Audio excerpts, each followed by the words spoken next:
نبی اکرم نور مجسم شفیع معظم صلی اللہ تعالی علیہ وآلہ وسلم کے جو صحابہ کرام ہیں، اللہ تعالیٰ نے انہیں بڑی عظمتوں اور بڑی شانوں سے مالا مال فرمایا۔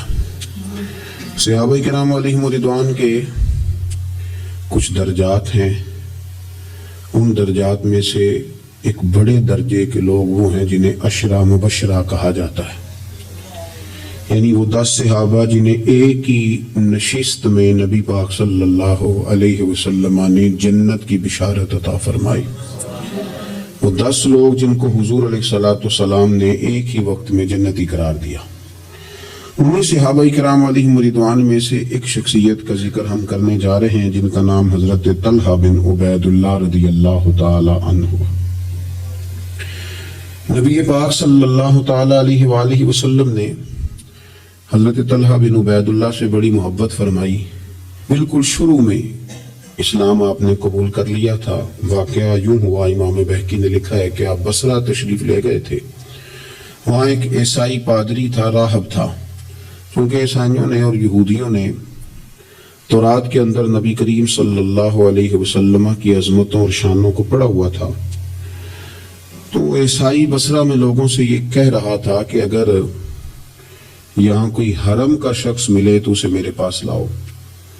حضرت طلحہ بن عبید اللہ رضی اللہ تعالیٰ عنہ وہاں گئے ہوئے تھے۔ لوگ آپ کو پکڑ کے اس عیسائی راہب کے پاس لے گئے۔ اس نے آپ سے پوچھا کہ مکے میں کوئی نیا واقعہ ہوا ہے، کسی احمد نامی شخص کا ظہور ہوا ہے؟ انہوں نے کہا حضرت طلحہ بن عبید اللہ نے کہ نہیں، مجھے تو نہیں پتا۔ تو اس نے کہا کہ وہاں احمد نامی ایک شخص کا ظہور ہوگا جو اللہ کے پیارے رسول ہوں گے۔ حضرت طلحہ بن عبید اللہ کہتے ہیں وہ بات میرے دل میں نقش کر گئی۔ میں وہاں سے مکہ شریف آیا اور میں نے لوگوں سے پوچھا کہ یہاں کوئی انوکھی بات ہوئی ہے؟ تو انہوں نے کہا ہاں، نبی پاک صلی اللہ علیہ وسلم نے اعلان نبوت کیا ہے اور جناب ابوبکر صدیق نے ان کی اتباع بھی قبول کر لی ہے۔ فرماتے حضرت صدیق اکبر رضی اللہ تعالیٰ عنہ سے میری اچھی شناسائی تھی، میں ان کے پاس گیا، پھر انہوں نے اس والہانہ انداز میں حضور کا ذکر کیا کہ میں نبی کریم کا کلمہ پڑھ کے حضور کا غلام بن گیا۔ حضرت طلحہ بن عبید اللہ رضی اللہ تعالیٰ عنہ ان 10 صحابہ میں سے ہیں جنہیں نبی پاک صلی اللہ علیہ وسلم نے جنت کی بشارت عطا فرمائی۔ اور حضرت طلحہ بن عبید اللہ رضی اللہ تعالیٰ عنہ ان 8 افراد میں سے ہیں جنہوں نے سب سے پہلے اسلام قبول کیا۔ اور حضرت طلحہ بن عبید اللہ رضی اللہ تعالیٰ عنہ کا شمار ان 5 صحابہ کرام میں ہوتا ہے جنہوں نے حضرت ابوبکر صدیق کے ہاتھ پہ اسلام قبول کیا۔ اور حضرت طلحہ بن عبید اللہ رضی اللہ تعالیٰ عنہ ان 6 لوگوں میں سے ہیں جن کی شورا حضرت عمر فاروق نے بنائی تھی اپنے بعد خلیفہ منتخب کرنے کے لیے۔ اور حضرت طلحہ بن عبید اللہ کی سب سے بڑی فضیلت یہ ہے کہ آپ ان خوش نصیب لوگوں میں سے ہیں جن سے نبی پاک علیہ السلام اپنے وصال ظاہری تک ہمیشہ راضی ہی رہے ہیں۔ اور حضور علیہ السلام نے فرمایا جنت میں میرے 2 پڑوسی ہیں، 2 بندے جنت میں میرے ہمسائے ہیں۔ یا رسول اللہ صلی اللہ علیہ وسلم کون سے؟ فرمایا ایک حضرت زبیر بن عوام اور دوسرے طلحہ بن عبید اللہ رضی اللہ تعالی عنہ۔ یہ 2 لوگ ایسے ہیں جن کو رسول پاک صلی اللہ تعالی علیہ وسلم نے فرمایا کہ یہ جنت میں میرے پڑوسی ہیں۔ حضرت طلحہ بن عبید اللہ چونکہ اتنے بڑے آدمی ہیں، اتنی بڑی فضیلت کے آدمی ہیں، تو تھوڑا سا ان کی سیرت کے بعض نقوش پر بھی ہمیں آگے غور کرنی ہے۔ حضرت طلحہ بن عبید اللہ رضی اللہ تعالیٰ عنہ کے مزاج میں بہت زیادہ عاجزی تھی۔ اگر کوئی شخص صاحب فضیلت ہوتا ہے نا تو اسے بھی پتہ ہوتا ہے کہ میری یہ فضیلت ہے۔ اگر کوئی عالم ہے، لوگ اسے عالم جانتے ہیں تو اسے بھی تو پتہ ہوتا ہے نا کہ میرے پاس علم ہے۔ اگر کوئی آدمی صاحب منصب ہے تو اسے بھی تو پتہ ہوتا ہے نا کہ اللہ نے مجھے یہ عہدہ عطا کیا ہے۔ حضرت طلحہ بن عبید اللہ رضی اللہ تعالیٰ عنہ بھی تو جانتے تھے نا کہ اللہ تعالیٰ نے مجھے کیا عہدہ عطا کیا، لیکن اس کے باوجود ان کی طبیعت کے اندر عاجزی تھی۔ ایک مرتبہ انہوں نے ایک جگہ پہ لوگوں کو نماز پڑھائی اور نماز پڑھانے کے بعد فرمانے لگے میں تو نماز پڑھانے سے پہلے تم سے اجازت لینا بھول ہی گیا تھا کہ تمہیں نماز پڑھاؤں کہ نہ پڑھاؤں۔ لوگوں نے عرض کی حضور ہماری تو یہ بڑی سعادت ہے کہ آپ نے ہماری امامت فرمائی ہے، اس میں اجازت لینے کی کیا بات ہے؟ تو حضرت طلحہ رضی اللہ تعالیٰ عنہ فرمانے لگے اگر کوئی شخص لوگوں کی امامت کرائے، نماز پڑھائے، لیکن لوگ اس سے راضی نہ ہوں کہ یہ ہمارا امام بنے، تو فرمایا اس کی نماز اس کے کانوں سے اوپر تک نہیں جاتی۔ لہذا میں نہیں چاہتا کہ زبردستی تم پر مسلط ہوں، میں چاہتا یہ تھا کہ پہلے تم سے پوچھ لوں پھر تمہارا امام بنوں۔ یہ مزاج کی عاجزی، اور طلباء کو، علماء کو، آئمہ کو یہ سبق دینے کے لیے کہ اگر تمہیں اللہ تعالیٰ منصب عطا کرے تو وہ منصب پھر بھی تمہارے اندر عاجزی ہی پیدا کرے، انکساری ہی تمہارے مزاج کا حصہ بنے۔ اللہ تبارک و تعالیٰ نے حضرت طلحہ رضی اللہ تعالیٰ عنہ کو مال بھی عطا فرمایا تھا، لیکن اس کے ساتھ ساتھ خرچ کرنے کا شوق اور جذبہ بھی اللہ نے انہیں دیا تھا۔ ایک شخص پر 30,000 دینار کا قرضہ تھا، سارا ہی انہوں نے اپنے ذمہ لے لیا، فرمایا تو بے فکر ہو جا، میں تیرا سارا قرضہ ہی ادا کر دوں۔ یتیموں، بیواؤں، مساکین سب کے ساتھ فراخ دلی سے پیش آتے، لوگوں کے مسائل حل کرتے۔ اور حضرت سیدہ طیبہ طاہرہ سیدہ عائشہ صدیقہ رضی اللہ تعالیٰ عنہ جو کہ مومنوں کی ماں ہیں، تو ماں سے عقیدت ہوتی ہے۔ حضرت طلحہ بن عبید اللہ رضی اللہ تعالیٰ عنہ کو بڑی عقیدت تھی، ہر سال 10,000 دینار سیدہ عائشہ کی خدمت میں بطور نذرانہ کے پیش کرتے تھے، بطور نذرانہ کے، اپنے دل کی تسکین کے لیے کہ میں اپنی ماں کی خدمت کر رہا ہوں۔ اور خدمت خلق اور دینے کا جذبہ اس طرح کا تھا کہ ان کی زوجہ ارشاد فرماتی ہیں کہ ایک دن میں انہوں نے 1,00,000 درہم اللہ کے راستے میں خرچ کیا۔ لیکن اپنی ان کی کیفیت یہ تھی کہ انہیں نماز میں، مسجد جانے میں اس لیے دیر ہو گئی کہ ان کا کرتا پھٹا ہوا تھا اور میں کرتا سی رہی تھی، تو کرتا سیتے سیتے دیر ہو گئی تو ان کی جماعت رہ گئی، یعنی اللہ کے بندوں پر خرچ کر دیا لیکن اپنے اوپر انہوں نے خرچ نہیں کیا۔ یہ سٹیٹس بندے کا اس وقت بنتا ہے جب دیکھیں نا، بہت سارے لوگوں کا مزاج ہوتا ہے کہ میں پیسے جمع کر لوں، پیسے جمع کر لوں، تو وہ بھی جمع کرتے تھے، اللہ کے بندے بھی جمع کرتے تھے، پر دنیا کے بینکوں میں نہیں، آخرت کے خزانے میں۔ تو وہ آخرت کے خزانے میں جمع کرنے کا یہ انداز تھا کہ ان کی زوجہ فرماتی ہیں کہ ایک دن میں نے انہیں بڑا پریشان دیکھا، بڑے پریشان تھے، تو میں نے ان سے کہا کہ مجھ سے کوئی غلطی ہو گئی، آپ بہت زیادہ پریشان ہیں۔ تو حضرت طلحہ بن عبید اللہ رضی اللہ تعالیٰ عنہ فرمانے لگے نہیں، تم سے کوئی غلطی نہیں ہوئی، اصل میں آج میرے پاس بہت سارے پیسے جمع ہو گئے، تو میں پریشان ہوں کہ اتنی دولت کے ساتھ وقت گزاروں گا۔ کتنی بلڈنگوں پہ راضی ہے مسلمان، سرمایہ آتا کسے برا لگتا ہے، کس طرح لوگ پیسہ چھپا چھپا کے رکھتے ہیں، کس طرح لوگ اپنی بے نامی جائیدادیں بناتے ہیں، کیا ترتیب لوگ اختیار کرتے ہیں مال کو کسی طریقے سے سنبھال کے رکھا جائے، خرچ نہ ہو۔ لیکن فرمانے لگے میرے پاس پیسے جمع ہو گئے، پریشان ہوں کہیں رات ہی نہ گزر جائے اسی طرح کے پیسے بڑے رہیں۔ تو آپ کے لیے فرمانے لگی کیوں پریشان ہوتے ہیں، آپ مجھے پتہ ہے حضور کے صحابی ہیں، آپ کا دل اتنا اجلا اور اتنا صاف ہے کہ یہ دولت آپ کے دل میں وقت گزار سکتی نہیں، جہاں اللہ رسول کے ڈیرے ہوں وہاں دولت کیسے وقت گزارے گی۔ تو آپ اس طرح کریں، اس کو خرچ کر دیں، کچھ بھی نہیں ہوتا، بوجھ اتر جائے گا۔ فوراً ہی لونڈی کو بلایا اور خرچ کرنا شروع کیا۔ تو کتنے خرچ کیے؟ ایک دن کے اندر انہوں نے 4,00,000 دینار لوگوں پر خرچ کر دیے۔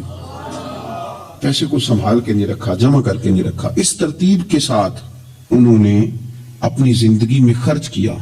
پھر دوسری بات یہ تھی کہ وہ اخلاقیات کے حوالے سے ایک بڑا عمدہ مقام رکھتے تھے۔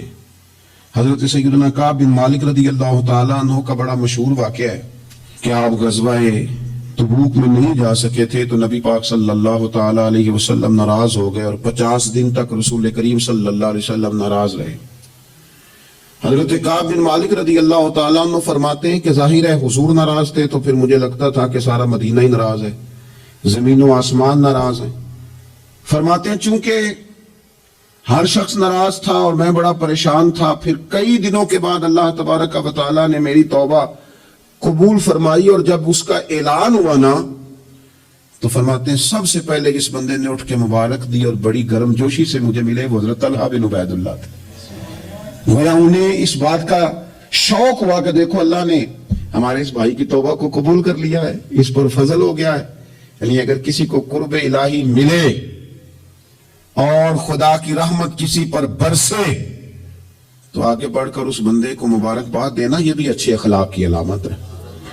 اور پھر کچھ لوگوں کا یہ مزاج ہوتا ہے کہ وہ باہر تو بڑے با اخلاق ہوتے ہیں، بڑے با مروت ہوتے ہیں، لوگوں کی بڑی گڈ بک میں ہوتے ہیں، سوسائٹی انہیں بڑا اچھا کہتی ہے، گھر کے اندر ان کی حالت خراب ہوتی ہے۔ گھر والے شکوہ کرتے ہیں کہ یار یہ بندہ ہم سے بھی کبھی اچھے موڈ میں بات کرے، یہ گھر بھی آئے تو کبھی ہنستا ہوا آئے۔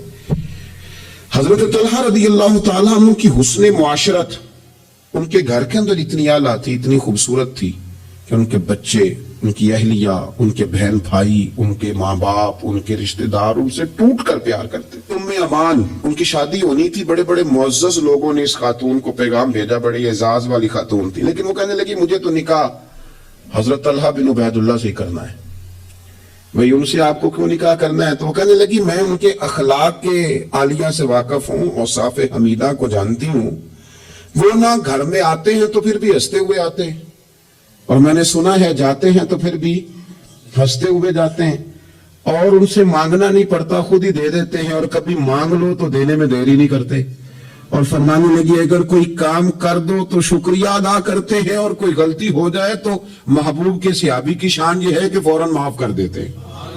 تو ان اوصاف کا شوہر اگر کسی کو ملے تو پھر اس خاتون کو نکاح کرنے میں دیر نہیں کرنی چاہیے۔ حضرت طلحہ بن عبید اللہ رضی اللہ تعالیٰ عنہ کی بڑی خدمات ہیں، تمام غزوات میں شریک ہوئے سوائے غزوہ بدر کے۔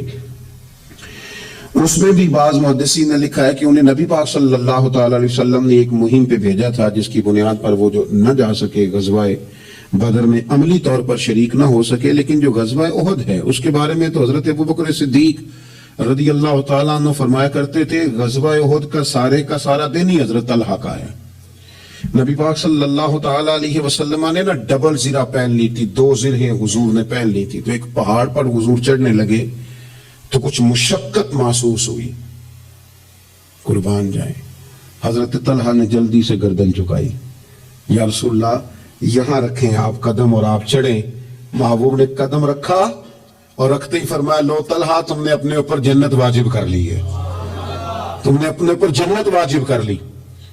اس دن چونکہ افواہ اڑا دی تھی احد کے دن کفار مکہ نے کہ نبی پاک صلی اللہ تعالیٰ علیہ وسلم کو شہید کر دیا گیا، تو لوگ بکھر گئے تھے، تو جو 12 لوگ نبی پاک علیہ السلام کے ساتھ رہ گئے ان میں حضرت طلحہ بن عبید اللہ تھے۔